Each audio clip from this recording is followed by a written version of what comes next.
During meiosis I, the tetrads of homologous chromosomes align independently along the metaphase plate. In this first example, all of the 3 chromosomes depicted here, which were inherited from the male parent, align on one side of the metaphase plate, while all those inherited from the female parent align on the other side of the metaphase plate. Thus, when this cell divides to make either the secondary spermatocytes or secondary oocytes, one will only inherit the chromosomes from the male parent to be packaged into gametes, while the other will inherit only the chromosomes from the female parent to be packaged into gametes.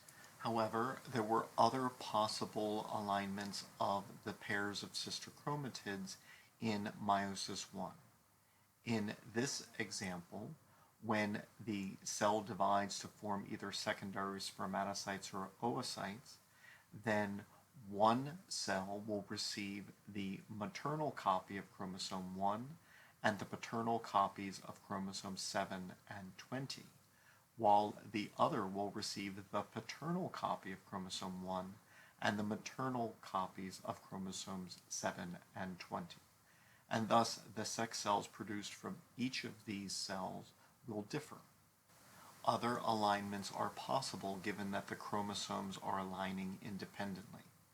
In this example, after meiosis I, one of the daughter cells will inherit the maternal copies of chromosome 1 and 20, but the paternal copy of chromosome 7, while the other inherits the paternal copies of chromosome 1 and 20 and the maternal copy of chromosome 7.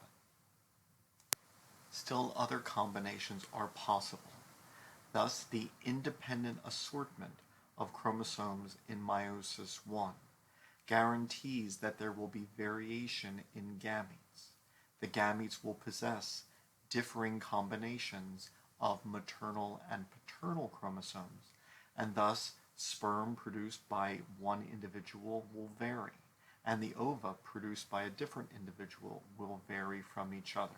The variation in the gametes produced by a single individual will allow for great variation in the genetic composition of offspring, which is the adaptive value of sexual reproduction.